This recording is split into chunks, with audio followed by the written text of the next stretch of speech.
Boa noite, coordenadores. Boa noite a todos que estão nos assistindo. Mais uma vez, estamos aqui para dialogar com vocês. Nós temos hoje outra webconferência. Estamos de novo, tratando da avaliação da aprendizagem. É um tema recorrente nos eventos do PNAEC. Nós estamos realizando os seminários regionais em todo o estado do Rio de Janeiro e vários professores estão pedindo que a temática seja tratada fazendo a união da alfabetização e da avaliação da aprendizagem. E aí nós temos hoje mais um momento para a gente falar sobre o assunto. Prepare suas perguntas, porque nós vamos precisar depois saber quais são suas dúvidas, o que você quer dialogar conosco. Anote, porque nós vamos passar para vocês depois as respostas. Hoje nós temos a professora Denise Oliveira, que é uma professora... Denise Oliveira. Eu estou certa, viu, gente? Não troquei. É que eu tenho, às vezes, a mania de trocar os nomes. A professora Denise Oliveira, ela é professora da Rede Municipal de Duque de Caxias. E a Denise faz uma bela apresentação sobre avaliação da aprendizagem. E a equipe PNAEC descobriu essa professora e trouxe para dialogar com vocês. Hoje nós temos uma pessoa que também vive isso no seu cotidiano. Eu vou passar para a Denise e anote aí suas dúvidas, tá bom? Obrigada, professora Elaine. Boa noite a todas as professoras que estão nos assistindo neste momento, professoras e professores. É um prazer muito grande estar aqui compartilhando um pouquinho da experiência que a gente tem desenvolvido em sala de aula, enquanto professora alfabetizadora na Rede Municipal de Educação de Duque de Caxias e atualmente doutoranda em Educação em Ciências e Saúde da UFRJ. Eu tenho voltado minhas pesquisas para o ciclo de alfabetização, em todos os seus aspectos. E é claro que uma das grandes dúvidas e dificuldades que a gente encontra nesse percurso é a avaliação. O que avaliar, como se avaliar, como que se dá isso no processo. Então, eu quero trazer algumas reflexões para a gente pensar juntos essa noite. Eu quero que todos vocês sintam-se muito à vontade para trazer os questionamentos, as observações de vocês. Eu espero que a nossa noite possa ser bastante produtiva. Como tema para a nossa discussão, eu trouxe, eu acho que vai aparecer para a gente o slide, o portfólio de aprendizagem como uma proposta de avaliação e planejamento para nós, professores alfabetizadores. Vou passar aqui ao próximo e quero começar pensando com vocês sobre a definição do que é avaliar. Num próximo slide, então, a gente pode acompanhar aqui juntos, que trata-se de um verbo transitivo direto. Então, o que é avaliar? É determinar o preço, o valor, a importância de alguma coisa, reconhecer a grandeza, a intensidade e a força de algo, fixar aproximadamente. Agora, eu vou trazer algumas imagens e eu quero que vocês analisem-as comigo. Tá? A próxima definição também de avaliar é de verbo transitivo direto pronominal. Aí, aqui, nesse caso, é fazer a consideração sobre algo, avaliar alguém e a si mesmo, julgar-se e considerar-se. Então, a gente tem aqui essas duas definições do que é avaliar, dar valor a outro e a si mesmo. Agora, olha as imagens. Tá? São imagens comuns que a gente encontra no Google Imagens.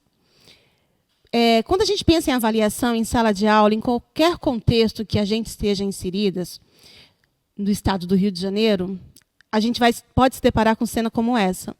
É um menino que façam as suas análises aí sobre a imagem, mas ele está estudando no escuro. Então, olha as condições de estudo que esse menino tem. Então, a gente tem que fazer uma avaliação sobre o processo de alfabetização, de construção da leitura e escrita dessa criança. Numa próxima imagem, a gente tem uma outra garotinha, numa outra realidade, num outro contexto social, que também pode ser uma das nossas alunas aí das nossas escolas. E eu preciso avaliar essa garotinha também. O que eu tenho de diferente nesses dois contextos? O que eu vou precisar considerar quando eu penso na avaliação do primeiro menino ou dessa outra garotinha?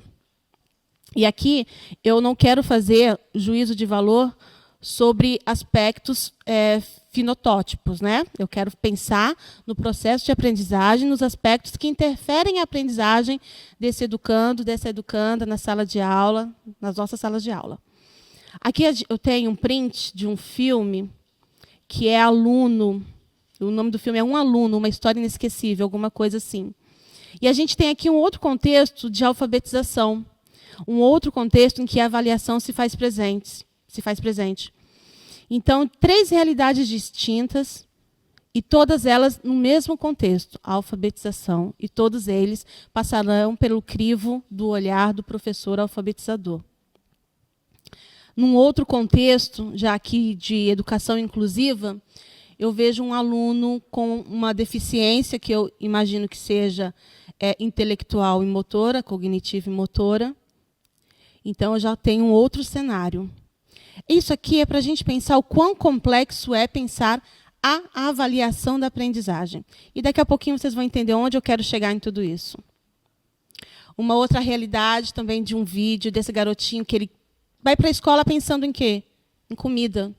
E a gente, professor, diante das nossas dinâmicas, do tempo fragmentado, das demandas externas que comprometem o nosso trabalho em sala de aula, muitas vezes, será que o nosso olhar para essa alfabetização está considerando o que esse menino está trazendo para a escola de expectativa nesse contexto?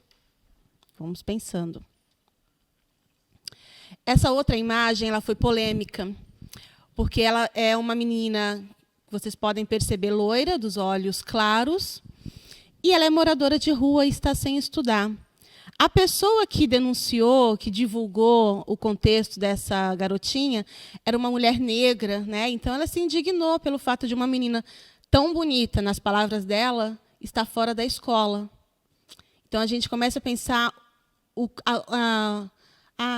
quanto que essas crianças, independente de cor, de classe, de condição social, porque aquela outra menina que eu mostrei lá com o computador, com seus lápis bonitinhos, ela também pode estar sofrendo um processo de abandono, que não é a condição financeira dela, que necessariamente vai tornar ela uma criança mais favorecida do que a outra. Cada uma desses cenários terá sua dificuldade no contexto escolar. Então, nisso eu quero pensar com vocês a amplitude de possibilidades que o nosso universo de alfabetização engloba, né? Insere. No próximo slide, eu quero pensar com vocês sobre uma imagem que tem num livro do Pequeno Príncipe. Eu gosto muito da literatura infantil, porque eu acho que ela, na verdade, é uma literatura que deveria ser dirigida, lida por gente grande. Então, essa imagem aqui que eu trago para vocês, eu não sei quem de vocês conhece, mas ela consta no livro do Pequeno Príncipe, quando, então, ele desenha, né, e o menininho vai mostrar para uma pessoa grande, para um adulto, se ele não tem medo do seu desenho. Aí essa pessoa grande diz assim, por que eu teria medo de um chapéu? E o menino fica revoltado, dizendo, um chapéu? Gente grande não entende nada mesmo, é muito chato. A gente precisa ficar o tempo todo explicando. Então, o menino revela que as pessoas grandes estão olhando para a aparência. E, na verdade, aquilo não era um chapéu. Aquilo era uma cobra engolindo o elefante. E eu trago para a gente pensar sobre a essência dessa criança, na sua individualidade, com a sua história de vida e com o conhecimento que ela traz para a sala de aula. Então, nesse momento, a gente vai pensar na avaliação nesse processo, respeito às histórias de vidas de cada um desses alunos na etapa que eles estão. Eu quero que vocês pensem comigo e carreguem isso para o coração de vocês. Lembra que no início eu disse que eu quero trazer uma reflexão? Então, tá. Ali, ainda no Pequeno Príncipe, tem uma frase dele que eu gosto muito, que vem assim, que só se vê bem com o coração. O essencial é invisível aos olhos. E a gente, professor alfabetizador em sala de aula, a gente consegue captar aquilo que é invisível aos olhos? Não, sim. E se a gente não consegue, como que a gente pode fazer isso? Anotem aí também, tá? As perguntas de vocês. Esse processo sempre é doloroso, porque é o processo que você precisa dar o valor, o preço a alguém. E o processo para essa criança, para esse aluno, é doloroso para ele e para o professor. Aí, voltando aqui no Pequeno Príncipe, ele diz assim, que é preciso que eu suporte 2 ou 3 larvas se eu quiser conhecer as borboletas. Sabe quem são essas larvas? Talvez sejam aqueles aluninhos que estejam ali na sala de aula, que a gente olha para ele e fala, não está indo, né? O Joãozinho não está aprendendo, não está fluindo. Na verdade, ele é uma lagarta em processo de metamorfose, que ele precisa ter o seu tempo respeitado para que a gente consiga ver a bela borboleta ganhar asas e conquistar um voo. Então, eu quero que a gente pense sempre nesse sentido. Tá? Pensando também no processo de avaliação e trazendo frases do Pequeno Príncipe para a gente pensar, ele também no livro, que é um livro assim fantástico, se vocês não leram, leiam, e se já leram há muito tempo, leiam de novo com outra lente.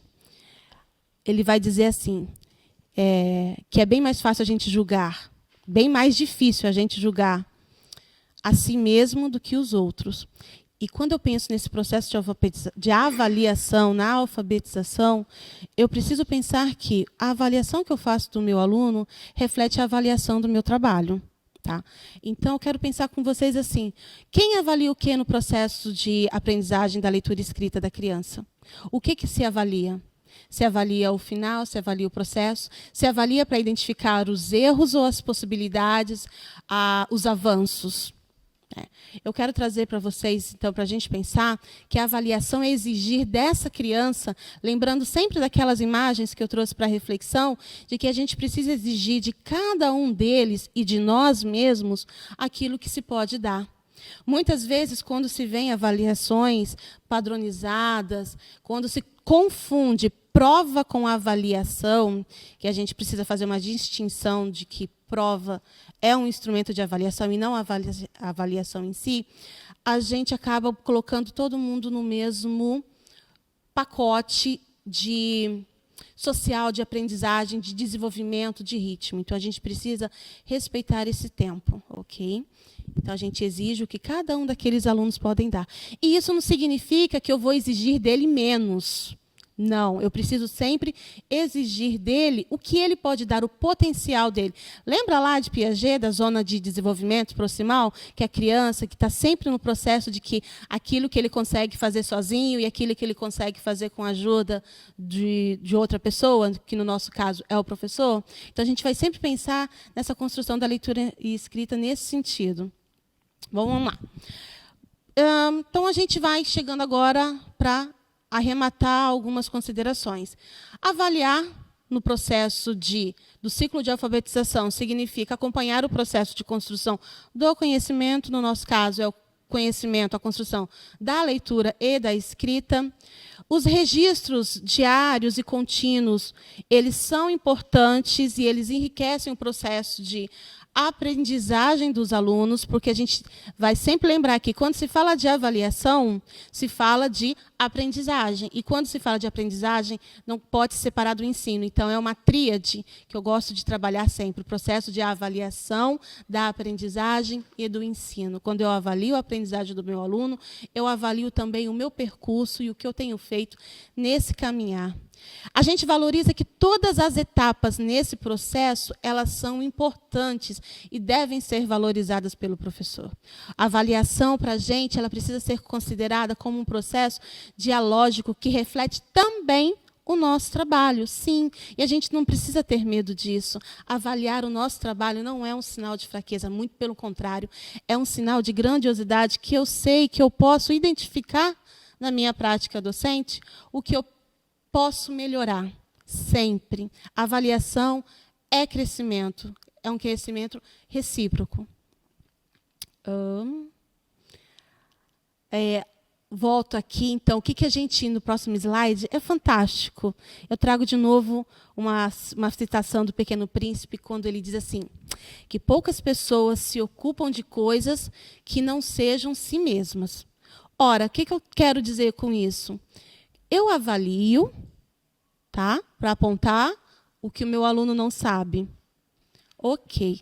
Mas quando eu avalio para apontar o que nesse processo eu, como professora lá de Duque de Caxias, numa realidade de escola pública que se assemelha a muitas das de vocês, não fiz, e por que eu não fiz, e se eu tenho condições de fazer diferente para alcançar o sucesso da aprendizagem do meu aluno.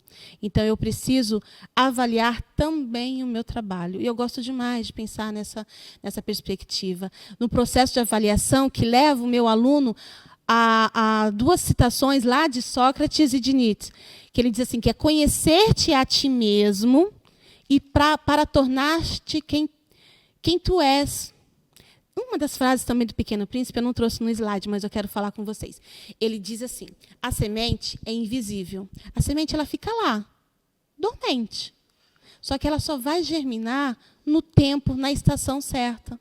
Aí a sementinha está lá, está germinando, mas ela precisa de um cuidado, de uma atenção, que no tempo certo ela vai se tornar aquela planta que a gente almeja que seja. Uma laranjeira, ela será uma laranjeira, não será outra coisa. Então, a gente precisa que esse processo de avaliação respeite essas diferenças, essas identidades, as marcas, o tempo de cada um, inclusive o nosso próprio tempo. Quero passar para vocês mais adiante.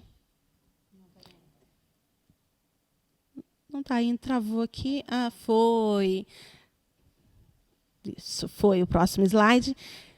Ainda falando do Pequeno Príncipe, você já viu que eu sou apaixonada por esse livro, né?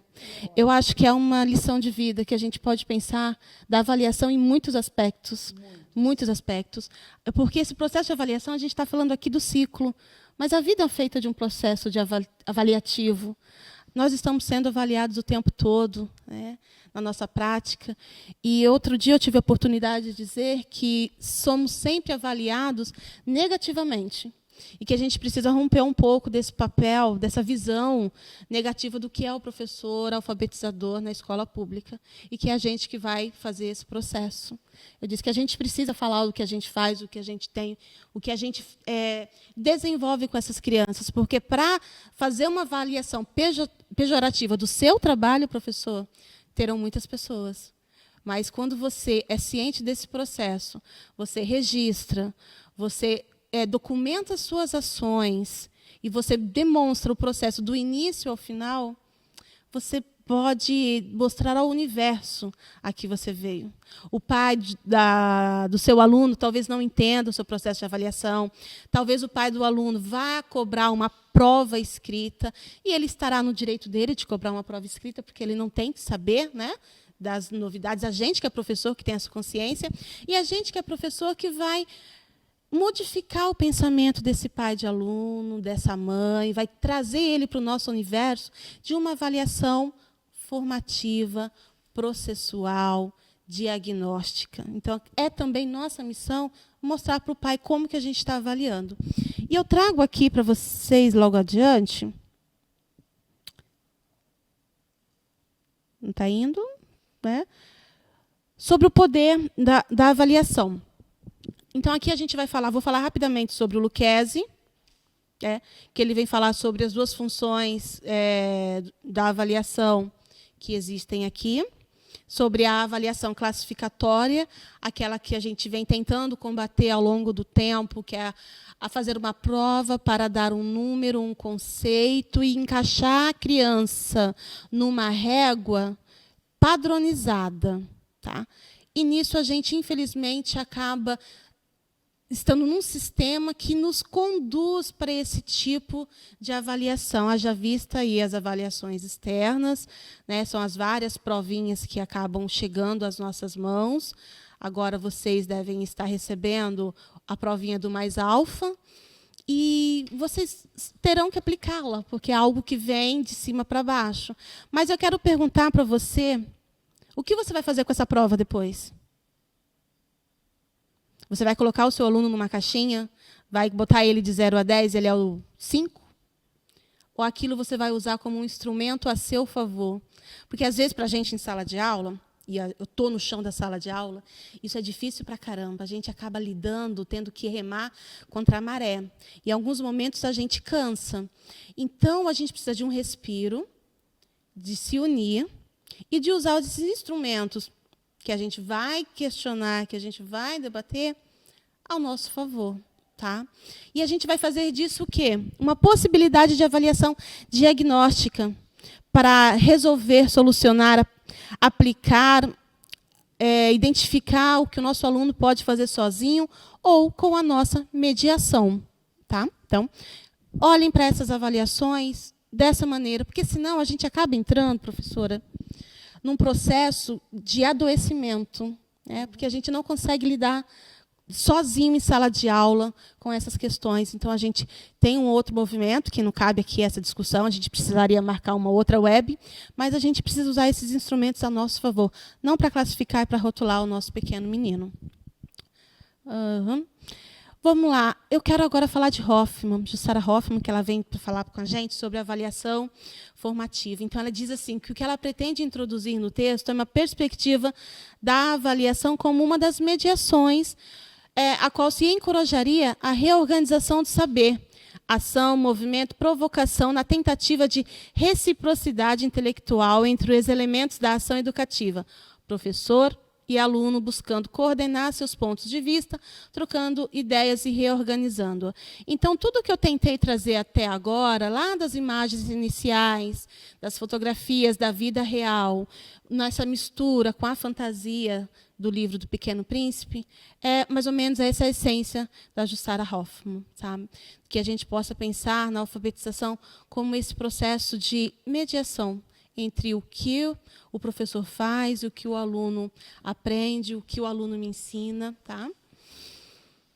Para a Jussara Hoffman, a avaliação ela é ampla, e é assim que eu considero, gosto bastante dessa visão. Ela é o instrumento, é o meio pelo qual o professor pode energizar o seu planejamento, fazer com essa proposta pedagógica uma relação entre todos os elementos da ação educativa. Vamos pensar, então, que avaliar é agir com base na compreensão do outro, para se entender que ele nutre de forma vigorosa todo o trabalho educativo. Então, é o meu aluno que nutre o meu trabalho educativo. Na perspectiva da Jussara Hoffman, da avaliação mediadora, ela pretende opor-se basicamente àquele modelo transmitir, verificar, registrar. Eu tenho visto algumas professoras que acabam, na melhor das intenções, e eu acredito que sim, que isso é feito na melhor das intenções, registrando pelo registrar. E o registro ele precisa ser um processo reflexivo. Esse processo reflexivo eu quero pensar mais adiante com vocês, logo a seguir, sobre o portfólio. Tá? É uma ação, é um movimento, avaliação. Ela exige ação, movimento, provocação. É uma tentativa de reciprocidade intelectual entre todos os elementos da ação educativa. Vamos lá. Então, ok, né, Elaine, a professora Denise aqui está falando tudo isso, está trazendo alguns exemplos, umas falas bonitas do livro do Pequeno Príncipe. Então, por onde começar? Pelo diagnóstico. Eu acredito que vocês, cursistas do PNAEC, já tenham essa prática do diagnóstico constante no fazer da alfabetização de vocês. Então, eu só quero relembrar da importância do que é o diagnóstico.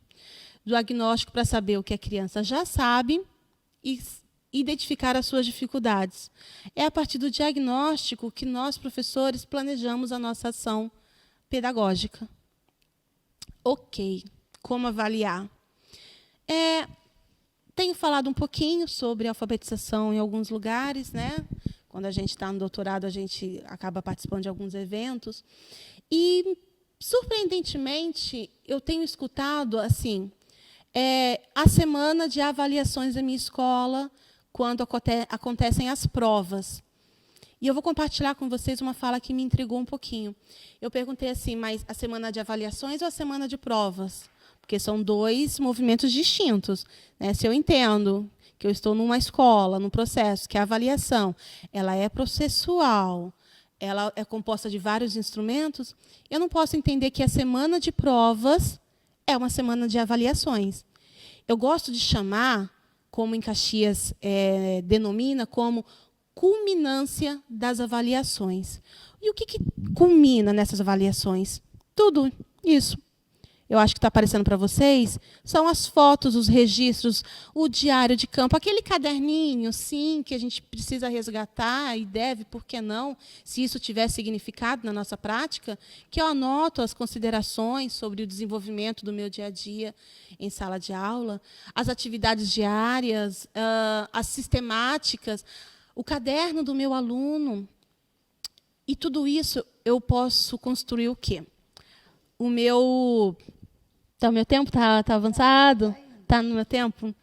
Então, com isso, eu quero construir um portfólio de aprendizagem.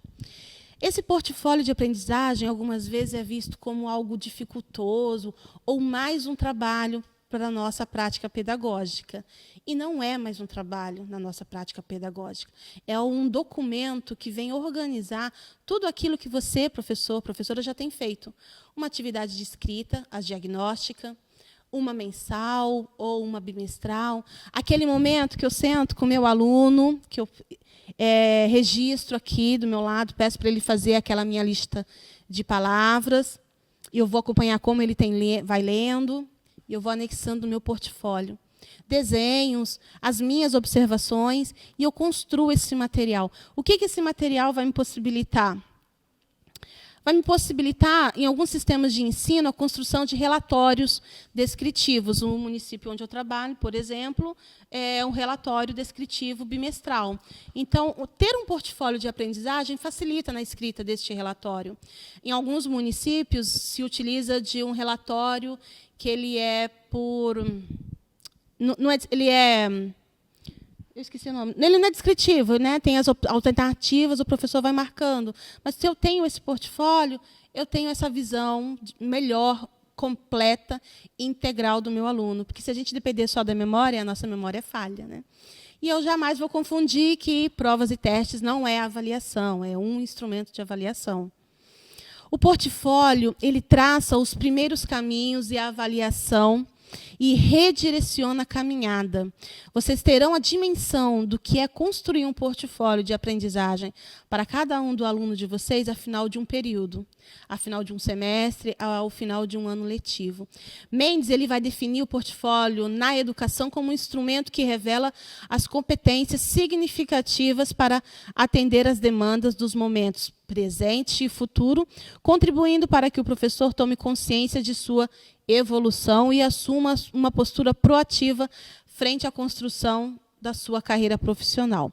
Ou ainda, segundo Rangel e Granfelk, o portfólio possibilita a manifestação da subjetividade com a declaração de suas crenças e metas pessoais, e aqui, no caso, ele se refere à carreira. A gente está falando aqui especificamente de alfabetização, mas o portfólio é algo que a gente deveria adotar em todas as etapas do ensino, inclusive no ensino superior, no ensino médio, porque ele mostra o processo. Muitas vezes o aluno ele não tem noção do quanto ele caminhou, do quanto ele cresceu. E a nossa memória de professor falha, porque a gente acaba sempre esquecendo de como o nosso aluno chegou. E se a gente tem tudo isso armazenado num documento que a gente chama de portfólio, isso vai dar a dimensão real do desenvolvimento daquele aluno por ele mesmo, e não em relação ao outro. O aluno será avaliado no seu desenvolvimento, no seu conhecimento, na sua construção. Eu trago a seguir algumas imagens aqui de um portfólio pessoal, que aqui eu realizei o nome da criança. Já posso falar, porque faz muito tempo isso daqui. É o Carlos Daniel. Aqui eu fiz bimestralmente, no primeiro fevereiro, se eu não me engano, março e abril. Então, assim, a gente vê que em 3 meses a gente consegue observar o avanço do Carlos Daniel. E ele possibilita isso, que a gente perceba o caminho que o Carlos Daniel percebeu. Trata-se de um suporte que vai auxiliar na nossa avaliação enquanto processo. Portfólio, o que pode ter? Os desenhos, quando a criança não escreve, desenho diz muito sobre o desenvolvimento de uma criança, principalmente nos anos mais iniciais da escolarização dela. E não é porque essa criança está no 3º ano que a gente desvaloriza esse desenho, não. Muitas vezes, o desenho possibilita até que a gente descubra traços e fatores que estão afetando o desenvolvimento dessa criança na escola. Então, só fazendo um adendo aqui, no 1º, 2º, 3º ano do ciclo, não percam aquele espaço do desenho, valorizem. Na medida do possível, integrem ele no portfólio de vocês, tá bom? Bom, gente, eu vou encerrar por aqui a minha fala, tá? Agradecendo a atenção de todos e de todas, me colocando aqui à disposição de todas as dúvidas, questionamentos, inquietações que vocês possam ter.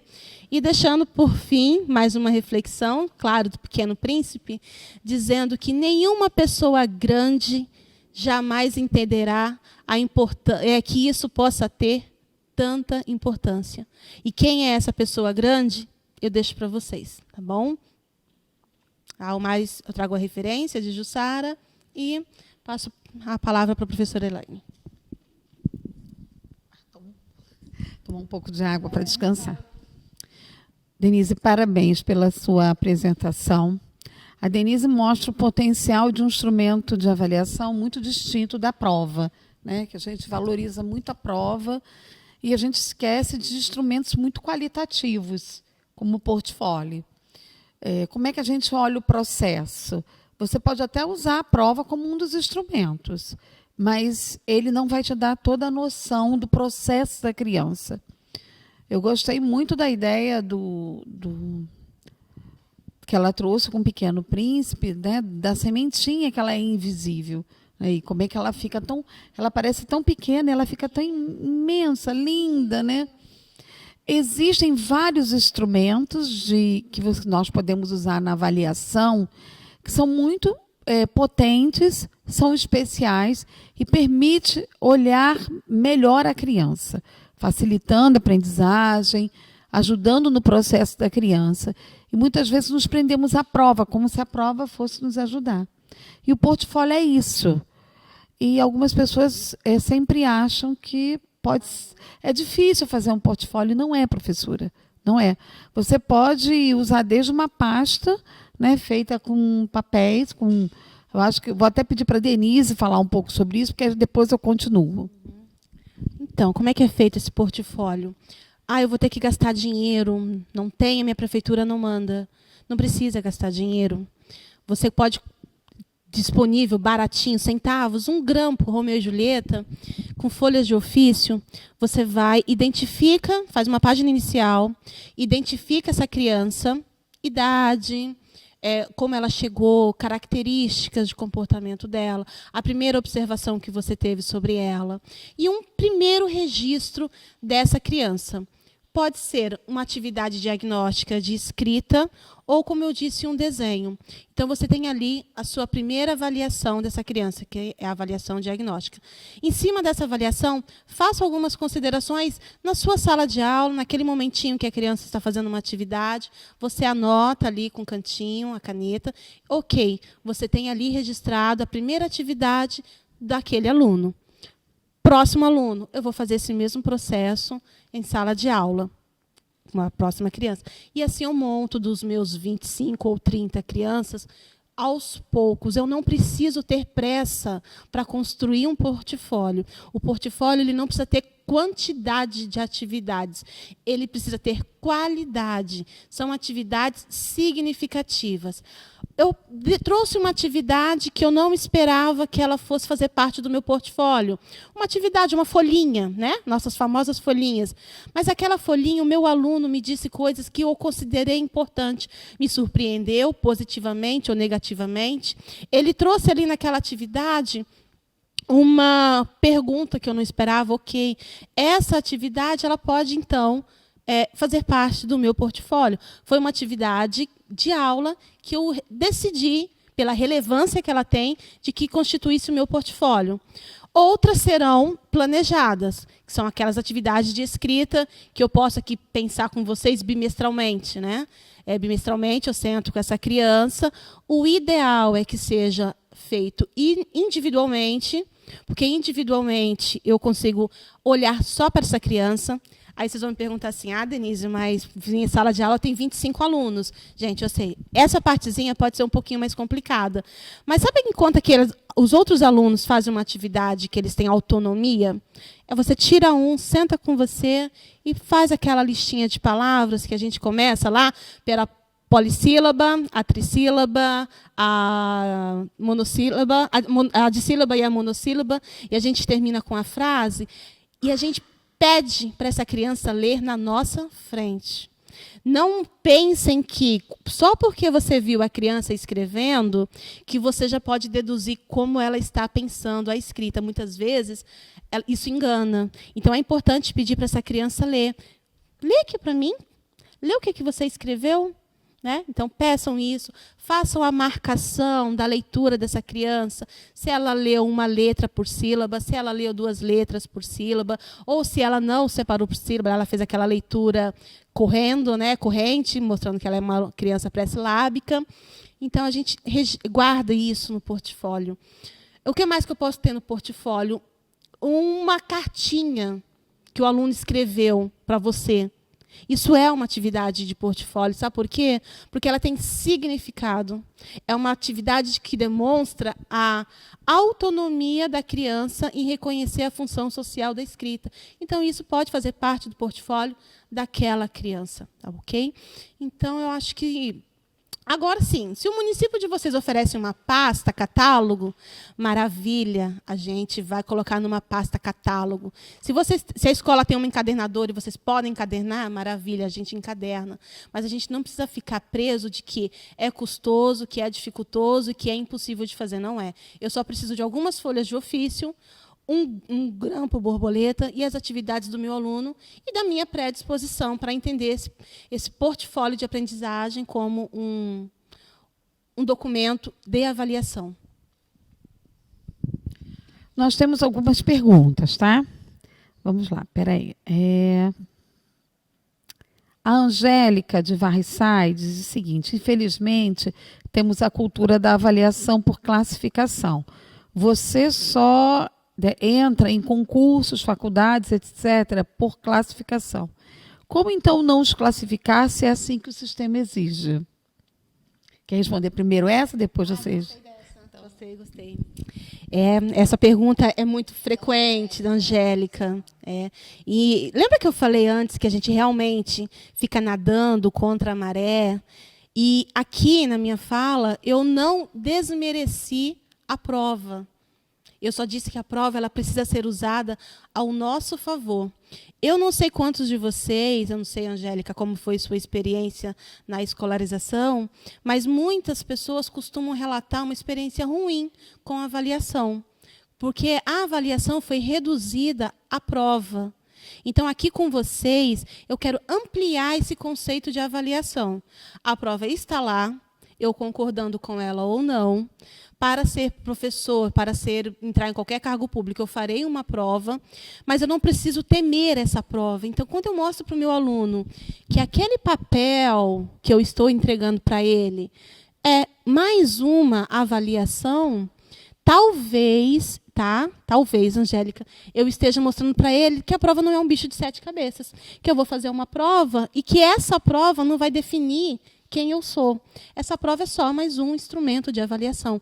Porque a professora, e a gente está falando com crianças de 6, 7, 8 anos de idade, eles têm um vínculo afetivo com a gente.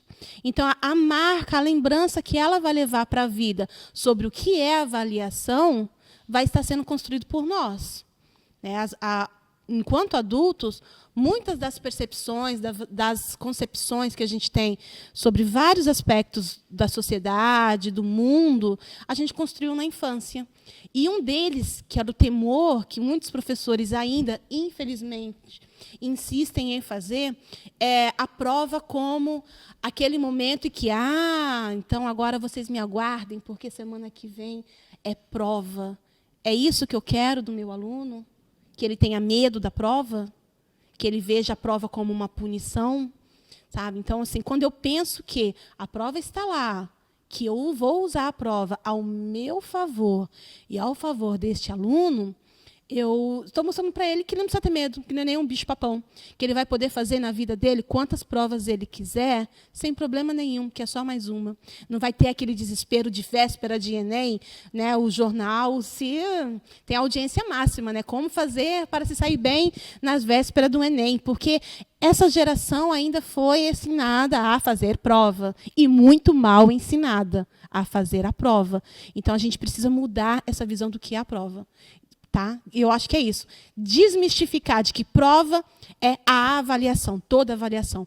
Eu não sei como é em todos os outros municípios, mas eu acho muito difícil, e eu posso estar errado, vocês me corrijam aqui, que algum sistema de ensino considere a prova como o único meio de composição da nota do aluno. Eu acredito que tem outros instrumentos.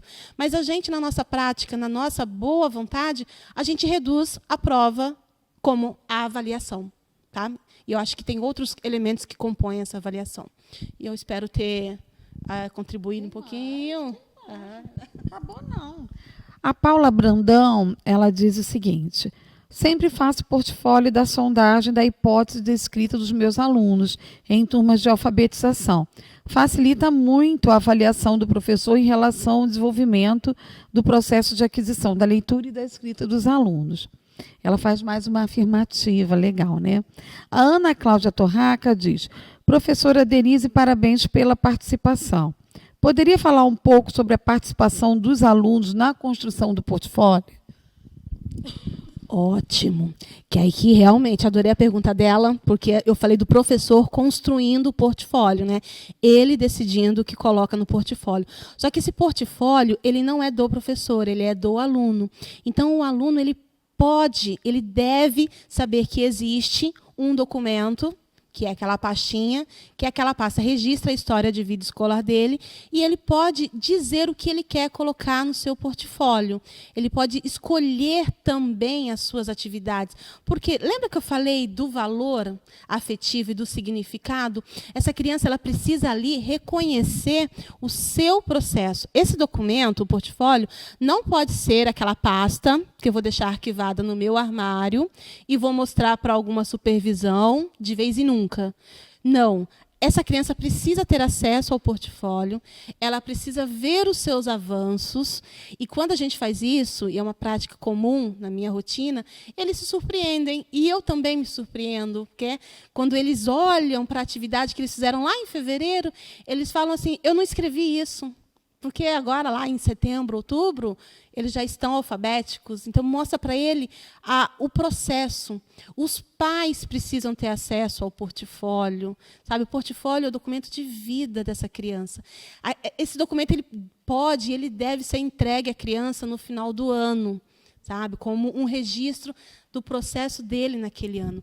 Então, acho que, além da criança participar na escolha de atividades que ela quer, que faça parte do seu portfólio, que ela vai saber da existência desse portfólio, que ela vai poder visualizar as atividades do seu portfólio, os pais também precisam ter acesso a esse portfólio, e a gente fazer desse portfólio um livro da vida dessa criança. Eu queria só comentar, quem foi a professora que faz o portfólio? A Paula Brandão. É isso, Paula. O portfólio facilita bastante a nossa avaliação, tá? Obrigada pelo seu comentário. A Crisna diz: parabéns à palestrante pela apresentação e pela riqueza do instrumento avaliativo. A avaliação é um assunto a ser estudado por todos nós. Oferecer ao aluno diversas possibilidades de avaliação fortalece a aprendizagem. Concordo com a Crisna em número, gênero e grau. Concordo com a palestrante quando cita que o resultado da avaliação do aluno nada mais é do que o resultado da avaliação do trabalho do professor, né? Deixa eu ver, tem mais perguntas para a gente? Eu concordo com você, que eu acho que é uma mudança boa se nós aprendermos a lidar com o portfólio na alfabetização. Fazer com que a própria criança perceba o desenvolvimento. Eu achei muito interessante a forma como você falou que se eu tenho um aluno que aprende a lidar com o instrumento, com o conhecimento, com a aprendizagem, prova para ele não é um problema. Né? Passa a ser mais um instrumento. E isso é importante. Também não acho que crianças muito pequenas estejam preparadas para fazer uma prova. Eu acho que o instrumento prova ele exige uma maturidade de uma pessoa. A gente percebe que adultos ficam até doentes quando vão fazer provas. A gente tem um adoecimento até psíquico de algumas pessoas. Né? Então, até que ponto a gente precisa pensar para construir a aprendizagem instrumentos que sejam mais democráticos e mais pertinentes à ideia de aprendizagem, né? Você gostaria de comentar? Eu acho que nosso intuito é realmente esse, mudar essa visão do que é a avaliação. Quando a nossa amiga trouxe o questionamento, né, sobre o sistema lá fora, concursos, tudo é a base de prova, Angélica, né? Mas ela gostou da sua resposta. Eu acho que a gente tem que caminhar nesse sentido. Também concordo que crianças pequenas não devem fazer prova, mas agora a mais nova prova que chegou para os municípios, que é o Mais Alfa, é para crianças do 2º ano de alfabetização. Né? Então, essas crianças de 7, 8 aninhos de idade estão fazendo essa prova. E como é que o professor vai tratar essa prova? Eu acho que são duas áreas de discussão, 2 campos diferentes. A gente discute no nível de sala de aula e no nível mais global, né, de política pública, mas, de qualquer forma, eu não posso aceitar que o meu aluno tenha medo de fazer aquela prova. Eu acho que, como eu, professora, lido com isso, faz muita diferença. Né? Principalmente se eu considero que aquela prova não prova nada. Né? Não prova nada.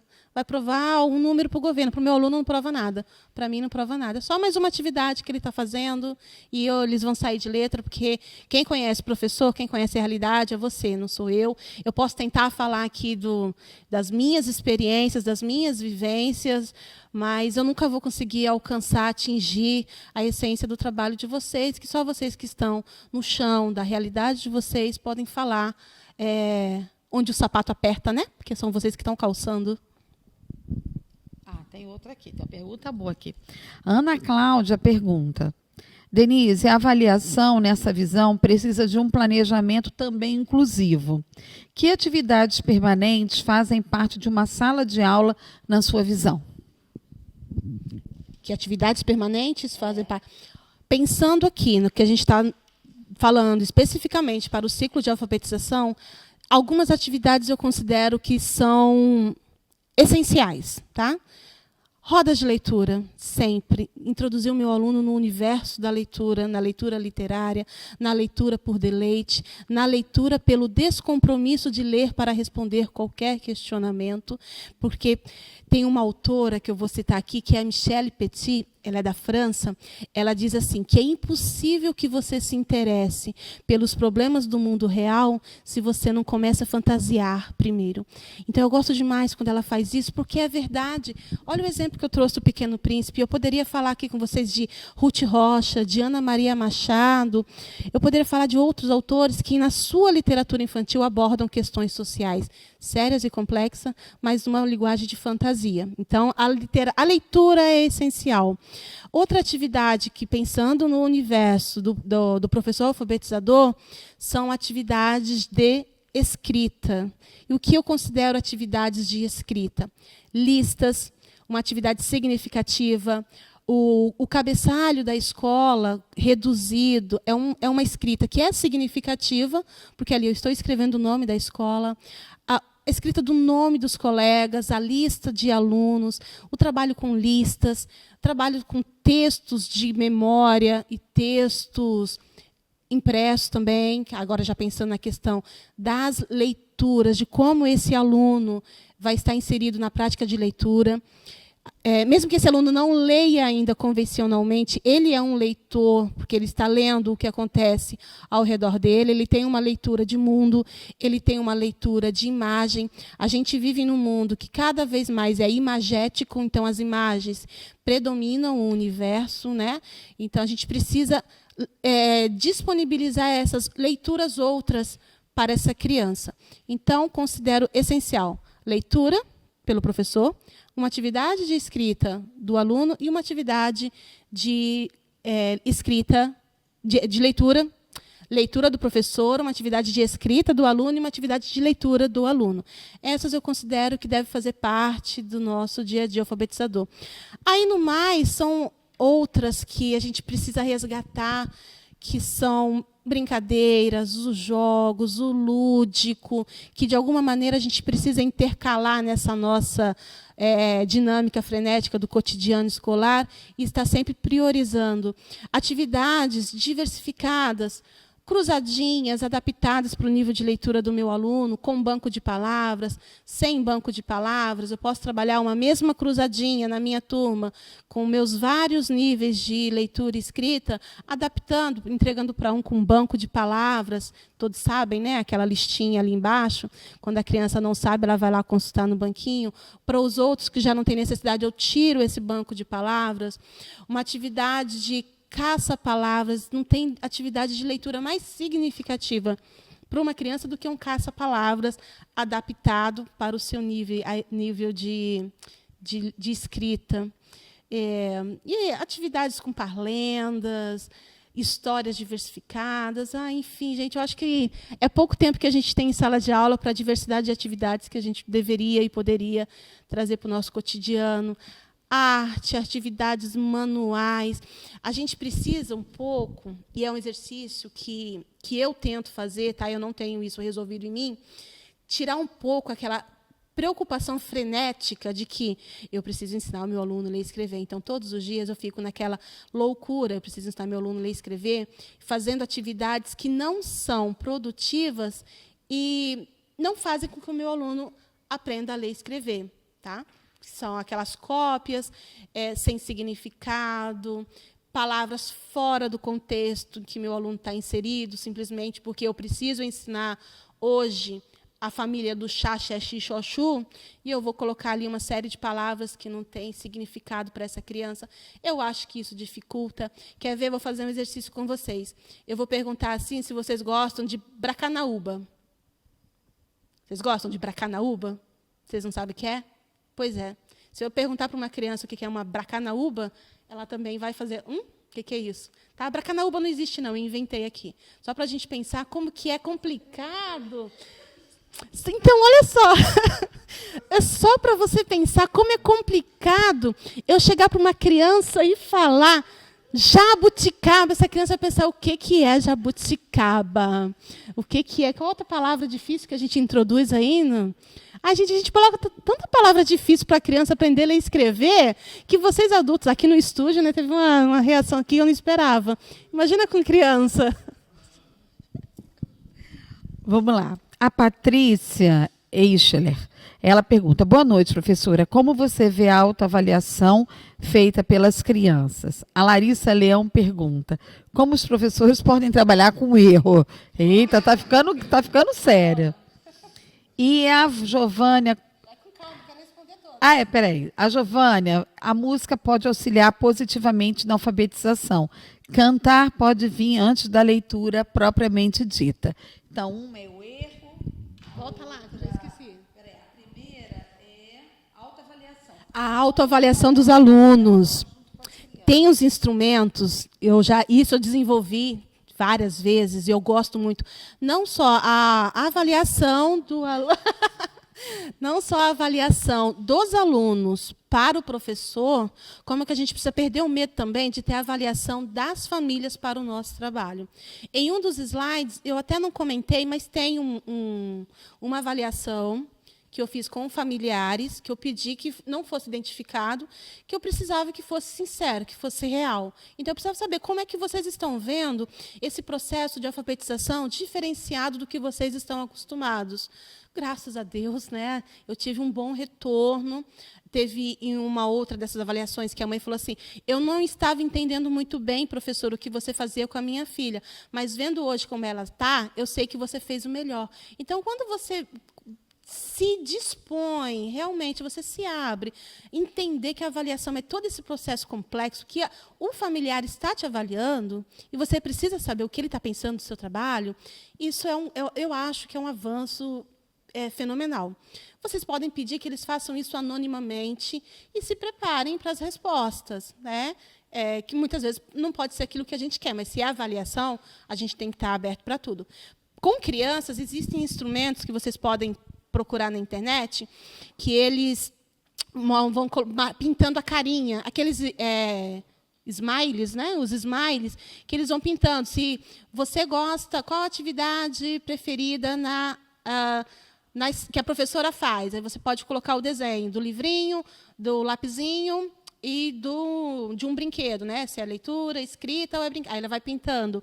Ou então, assim, você gosta da hora da leitura? Aí tem a carinha feliz, carinha triste e a carinha brava. Então, assim, a gente pode... Na internet tem vários instrumentos de avaliação, instrumentos, eu ia falar formulário, né? Formulários que o aluno pode fazer essa avaliação sobre o trabalho do professor. Se o aluno já escreve, eu acho muito válido que essa avaliação seja feita por escrito, porque já é uma atividade, um exercício para essa criança também, mas não é o objetivo principal. O objetivo é você saber o que esse aluno está avaliando do seu trabalho, né? Eu acho que foi nesse sentido que a professora perguntou, né? O aluno avaliando o trabalho do professor. E autoavaliação como eles, é a criança se autoavaliar. Autoavaliação. Então, sim. Sim, também. Foi autoavaliação. Entendi que era a avaliação do aluno para o professor. Mas acho que foi válido, né? Já foi uma reflexão aqui que a gente trouxe nesse momento. Quando ela traz também da autoavaliação... Autoavaliação feita pelas próprias crianças. Uhum. Tá, ela pergunta o que eu acho sobre isso. O que você vê, como você vê isso? Eu acho como essencial, né? Eu acho que o tempo todo aqui, quando eu estou falando de portfólio, quando é que para mim estava tão resolvido isso que passou meio que eu entendi numa outra perspectiva. Se eu estou dizendo que o tempo todo eu preciso que essa criança ela tenha acesso ao portfólio e que ela se perceba e que ela perceba os seus avanços e que naquele momento que eu sento com ela e peço para ela ler o que ela me escreveu, ela já percebe muitos erros. Por isso que é importante pedir para a criança ler quando eu faço uma atividade diagnóstica individual. Que naquele momento, quando eu peço para ela ler, lê aqui o que você escreveu, ela, está errado. Não era um R, é um L. Então, nesse processo, ela já faz uma autoavaliação. Então, é processual, é o tempo todo esse movimento. Acho que... A outra foi do erro, como trabalhar o erro, né?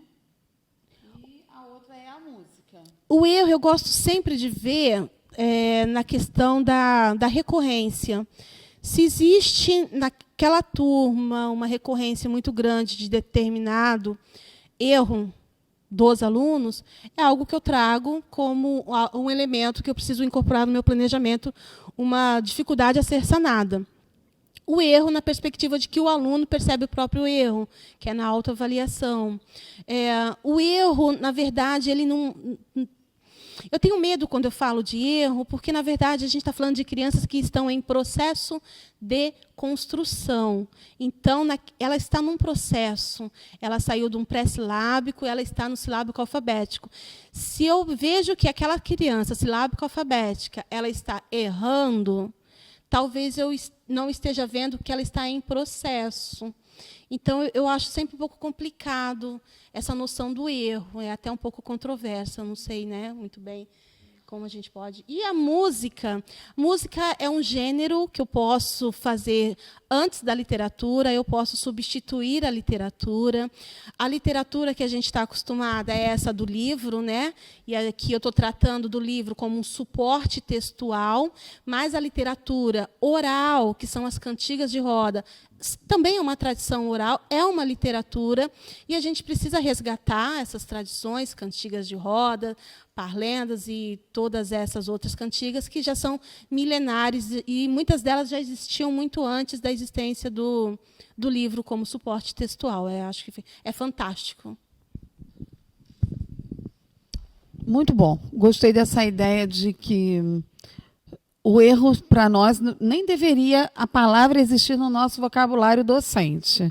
Porque se está em processo, não existe erro, né? É aquele momento em que essa gente está entendendo. Eu gosto muito de uma expressão da Maria Tereza Esteban, que ela fala o ainda não saber. Porque uma hora a criança avança, né? Uma hora ela vai aprender, em que momento ela vai aprender. E aí eu gosto muito da Jussara Ruffman quando diz a mediação. E hoje a professora Denise mostrou muito bem isso. Existem outros instrumentos que são muito mais importantes para a alfabetização que uma prova. O portfólio pode acompanhar um professor alfabetizador.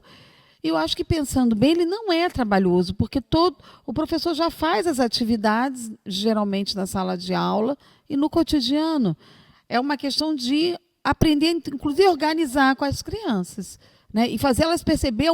Eu acho que a autoavaliação ela vem da própria percepção dela desse processo que ela está vivendo na escola, dela se conhecer, dela se perceber, dela ver a sua aprendizagem. Acho que Denise colocou questões muito importantes aqui para a gente pensar hoje, e gostei bastante disso, você está de parabéns. Ter trazido a ideia de que o portfólio pode ajudar muito na alfabetização, ajuda o professor, porque ele vai ver o processo, né? Ele também vai ajudar os alunos a construir a autoavaliação, ajuda também a pensar numa outra lógica, né, de avaliar o conhecimento, e pode ser fundamental para a gente avançar com aquilo que a alfabetização precisa. Eu acho uma ideia sensacional. Eu acho que mereceria até um outro momento para a gente ampliar. Quem sabe um dia um evento para conhecer as diferentes formas de se elaborar um portfólio, né? Eu acho que se a gente for visitar muitos professores que estão quietinhos, né, cada um vai ter uma técnica muito especial de construir um portfólio. E eles estão, muitas vezes, né, fechados na própria sala, na experiência da professora. Eu gostei da ideia, assim, você pode registrar com fotos, você pode registrar com desenhos, você pode registrar com palavras, você tem N atividades que você pode compor esse portfólio. Imagina cada professor pensando com a sua turma, né? O professor do primeiro ano adequando ao primeiro, o professor do segundo ano fazendo a adequação ao segundo, o terceiro fazendo o terceiro. Nossa, nós teríamos uma história aí da alfabetização, né?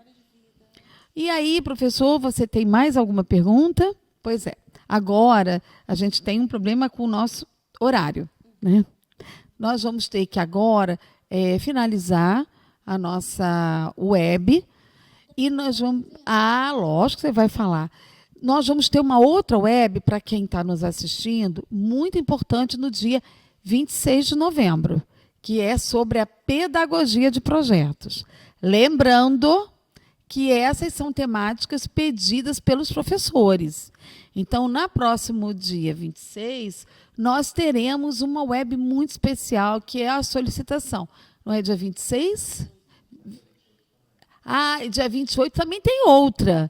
Então, dia 26, vocês vão ter uma web muito especial, que é sobre a pedagogia de projetos, que é uma reivindicação estadual. Estamos trazendo uma especialista para falar da temática. E hoje nós estamos falando de avaliação, que também foi uma reivindicação dos professores. Vou passar aqui para a professora Denise. Rapidinho, porque o horário já está avançado. Eu só queria falar com vocês, professoras e professoras, que se algum de vocês acha que o portfólio é difícil de se construir, é porque você não tem noção ainda de quanto de atividade você desenvolve na sua sala de aula. Então, acho que a gente precisa tomar consciência disso.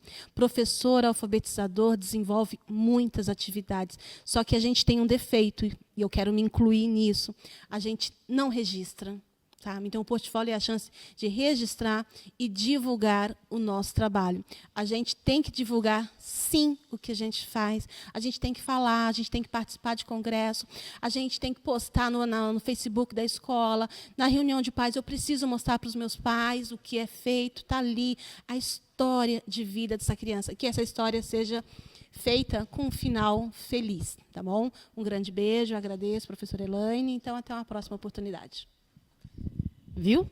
Vocês têm agora um instrumento para construir a história de uma turma, de uma professora, de uma escola. Denise está muito, eu acho que Denise foi muito feliz, né, em propor o portfólio como um instrumento importante para a alfabetização. Pense nisso, professora. Vai lá, eu sei que muitas já fazem e outras podem experimentar. E foi o que a Denise é professora e ela está dando a certeza para a gente que pode ser um caminho importante para você olhar para o processo de aprendizagem dos seus alunos e construir com eles uma história de aprendizagens. Isso vale a pena, viu? Infelizmente, nós temos que terminar. Quero agradecer a professora Denise, né, que é uma parceira. Ela vai ser uma das palestrantes no Polo de Itaperuna. Vamos levar a Denise, ela vai falar de outro eixo da avaliação. Lá em Itaperuna, vocês vão poder conhecer a Denise, falar mais um pouquinho com ela, e aí ela vai falar mais de avaliação. Quero agradecer muito a disponibilidade de Denise, e aí mais uma ideia para a gente, para pensarmos na alfabetização de crianças. Professores, coordenadores, equipe das redes, nos vemos no dia 26 aqui novamente com a temática da pedagogia de projetos. Até lá, uma boa noite para vocês e até a próxima, tá bom? Um abraço.